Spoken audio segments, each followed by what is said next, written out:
Students, welcome back to Catalyst YouTube channel. इस वीडियो में हम क्विकली रिवाइज करेंगे C3, C4 और कैम पाथवेज में जो डिफरेंस है उसके बारे में। बहुत फ्रीक्वेंटली क्वेश्चंस मिलते हैं आपको इस टॉपिक से, तो ये फटाफट इसको रिवाइज करते हैं। देखिए, जो CO2 का फिक्सेशन होता है प्लांट्स में, वो 3 डिफरेंट मैकेनिज्म के थ्रू होता है और जिनके बेसिस पे हम प्लांट्स को अलग अलग कैटेगरी में डिवाइड करते हैं, C3 प्लांट्स, C4 प्लांट्स और कैम पाथवे। अगर हम इन तीनों में डिफरेंस की बात करें तो जो C3 साइकिल होती है वो आपको ये फर्स्ट डायग्राम में दिखाएगी, जिसमें मेजरली आपको 3 डिफरेंट स्टेप्स देखने को मिलती हैं। C4 पाथवे की अगर हम बात करें तो इसमें एक specific kind of crunch anatomy हमें देखने को मिलती है।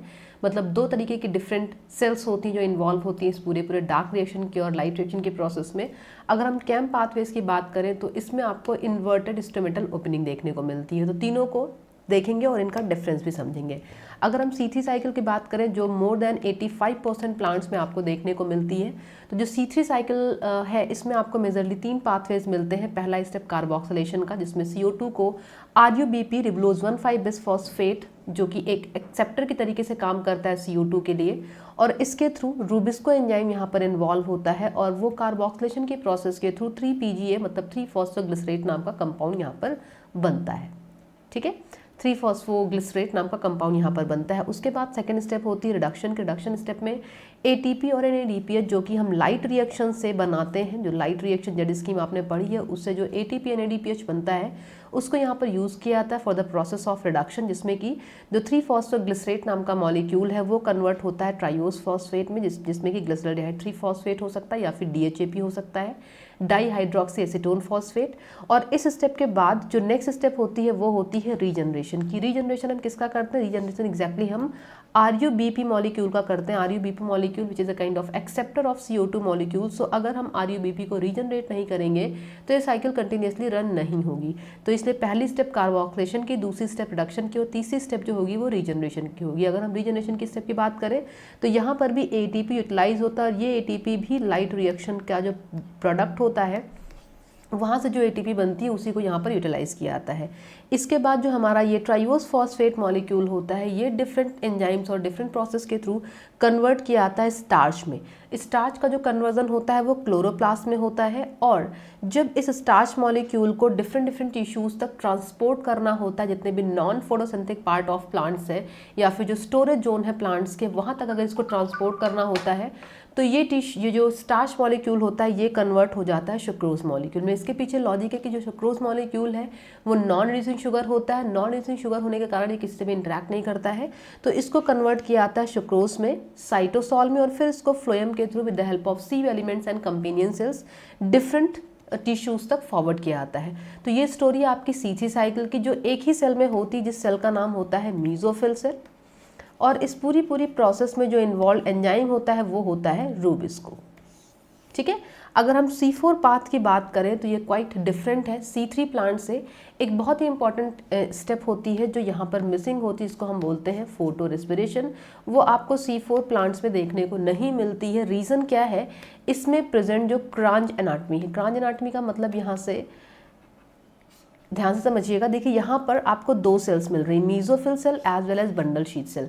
ये जो कैरेक्टरिस्टिक फीचर है केवल आपको C4 प्लांट्स में देखने को मिलता है, और किसी भी प्लांट में आपको, ना ही C3 में ना ही कैम प्लांट्स में आपको ये 2 तरीके की सेल्स का इन्वॉल्वमेंट देखने को मिलता है फोटोसिंथेसिस में। तो ये एक पिक्यूलियर फीचर है C4 का, ये ध्यान रखिएगा, क्योंकि आपसे सिमिलैरिटी और डिफरेंसेस पूछे जाते हैं। अब अगर हम C4 प्लांट्स की बात करें तो यहाँ पर जो CO2 का फिक्सेशन है वो 2 बार होता है। पहली बार ये मीजोफिल सेल में होता है, दूसरी बार ये बंडल शीट सेल में होता है। पहली बार जब CO2 का फिक्सेशन होता है तो इसको बाइकार्बोनेट के फॉर्म में कन्वर्ट करके लिया आता है। इसमें जो एक्सेप्टर मॉलिक्यूल होता है वो हमारा फॉस्फिनॉल पायरुवेट होता है, और जो फर्स्ट एंजाइम इस प्रोसेस में इन्वॉल्व होता है वो रूबिस्को नहीं होता है बल्कि पेप कार्बोक्सिलेज होता है, राइट। और HCO3 को पेप कार्बोक्सिलेज के थ्रू फॉस्फिनॉल पायरुवेट कन्वर्ट करता है किसमें?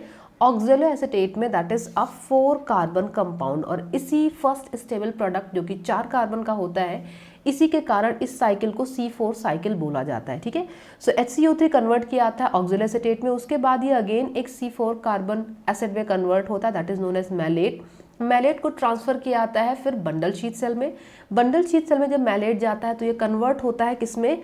Pyruvate, by the process of decarboxylation. Decarboxylation मतलब 4 कार्बन का जो एसिड है मैलेट, उससे एक CO2 रिलीज होता है और 3 कार्बन का पायरुवेट रिलीज होता है। ये CO2 जो है वो फिर से फिक्स किया आता है in the bundle sheath cell, और यहाँ पर आपकी नॉर्मल कैल्विन साइकिल चल रही है, जो नॉर्मल C3 साइकिल है वो चल रही है। तो इस पर्टिकुलर सिस्टम में आपको रूबिस्को देखने को मिलता है। मतलब एक मेजर डिफरेंस आपको समझ में आता है कि C3 प्लांट में जो मीजोफिल सेल होता है जहाँ पे डार्क रिएक्शन चलती है वहीं रूबिस्को होता है। अगर हम बात करें C4 प्लांट्स की, तो जो रूबिस्को की प्रेजेंस है ये आपको बंडल शीथ सेल में देखने को मिलती है, ना कि मीजोफिल सेल में। ठीक है, जो पायरुवेट मॉलिक्यूल है ये फिर से वापस से मीजोफिल सेल में ट्रांसफर किया आता है, और यहाँ पर एक इंपॉर्टेंट एंजाइम फिर से पार्टिसिपेट करता है, that is known as pyruvate phosphate dikinase, जो इस पायरुवेट को कन्वर्ट करता है फिर से पायरुवेट फॉस्फोइनॉल पायरुवेट, जो कि 3 कार्बन का कंपाउंड है, जिससे फिर से साइकिल स्टार्ट होती है।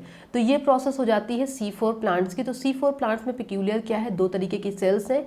एक सेल में आपकी होती है light reaction along with first CO2 fixation, and जो दूसरा कंपार्टमेंट है यहाँ पर आपका फाइनल CO2 का फिक्सेशन होता है this through this Calvin cycle, जहाँ पर generally similar LUBP molecule CO2 को रिसीव करने का काम करता है, जो CO2 यहाँ रिलीज होती है। सिमिलरली आपका PGA कंपाउंड बनता है, फिर आपके स्टार्च मॉलिक्यूल बनते हैं, फिर उनको अगेन सुक्रोज में कन्वर्ट किया जाता है। अगर हम बात करें कैम पाथवेज की, तो कैम पाथवेज में आपको बिल्कुल ही डिफरेंट साइकिल देखने को मिलती है, क्योंकि कैम पाथवेज उन प्लांट्स में आपको देखने को मिलते हैं जो बिल्कुल ही जीरो फिटिक कंडीशन में प्लांट ग्रो कर रहे हैं, जहाँ पर वाटर की अवेलेबिलिटी बहुत ही कम है। ठीक है, तो वहाँ पर इस वाटर अवेलेबिलिटी को समहाउ कंपेंसेट करने के लिए, इस प्रॉब्लम को, इनमें जो स्टोमेटा की ओपनिंग होती है वो इन्वर्टेड होती है। मतलब इनमें जो स्टोमेटा है वो डे टाइम पे क्लोज रहते हैं और नाइट टाइम पे स्टोमेटा ओपन होते हैं। नाइट टाइम पे जो स्टोमेटा है वो ओपन होंगे और डे टाइम पे स्टोमेटा जो होंगे वो क्लोज रहेंगे। रीज़न क्या है, डे टाइम पे टेम्परेचर ज़्यादा होगा, ट्रांसपिरेशन के थ्रू वाटर लॉस की प्रोबेबिलिटी ज़्यादा होगी, तो डे टाइम पे अगर स्टोमेटा क्लोज रहेंगे तो रेट ऑफ ट्रांसपिरेशन कम रहेगा। राइट, अब यहाँ पर अगर हम पाथवेज की बात करें तो यहाँ पर भी एग्जैक्टली फिक्सेशन CO2 का 2 बार होगा, लेकिन ये सेम सेल में होगा, सेम सेल के अलग अलग कंपार्टमेंट में होगा। राइट, तो यहाँ पर अगर आप देखें तो open stomata permits entry of CO2 and loss of H2O। अगर हम डार्क कंडीशन में देखें ड्यूरिंग नाइट टाइम तो स्टोमेटा ओपन रहेंगे, CO2 की एंट्री होगी, H2O का लॉस होगा, टेम्परेचर कम होगा तो H2O लॉस मिनिमम होगा। राइट, CO2 को एंटर किया जाएगा तो इसको बाइकार्बोनेट के फॉर्म में अगेन थ्रू फॉस्फेनॉल पायरुवेट यहाँ पर भी एक्सेप्टर होगा, with the help of PEP carboxylase enzyme इसको कन्वर्ट किया जाएगा ऑक्सैलोएसिटिक एसिड या ऑक्सैलोएसिटेट आप जिसको बोल सकते हैं उसमें। अगेन ये भी एक 4 कार्बन का कंपाउंड है। ठीक है, ऑक्सैलोएसिटेट को कन्वर्ट किया जाएगा मैलेट में, और ये मैलेट कन्वर्ट होगा मैलिक एसिड में, जिसको स्टोर किया जाएगा वैक्यूल में। और ये सारी प्रोसेस चल रही है ड्यूरिंग डार्क पीरियड, मतलब ये नाइट टाइम पे प्रोसेस चल रही है जब स्टोमेटा ओपन होंगे। यही प्रोसेस को जब हम दिन में देखते हैं तो जो मैलिक एसिड स्टोर किया जाता है वैक्यूल में, जिससे कि वैक्यूल का एसिडिफिकेशन भी होता है, जो मैलिक एसिड है वो फिर से कन्वर्ट होता है मैलेट में और इसको ट्रांसफर किया जाता है क्लोरोप्लास्ट में, जहां पर फिर से सेम प्रोसेस होती है मैलेट के डीकार्बोक्सिलेशन की। CO2 रिलीज होता है, 3 कार्बन का पायरुवेट बनता है और ये CO2 अगेन से कैल्विन साइकिल की प्रोसेस में इन्वॉल्व हो जाता है, जहाँ पर रूबिस्को इन्वॉल्व होता है और इसको अगेन PGA में कन्वर्ट करके स्टार्च और सुक्रोज में कन्वर्ट किया जाता है। तो ये डिफरेंस होता है कैम प्लांट्स का, C3 प्लांट्स का और C4 प्लांट का। बहुत ही इंपॉर्टेंट टॉपिक है, इसको जरूर से रिवाइज करके जाइएगा। All the best.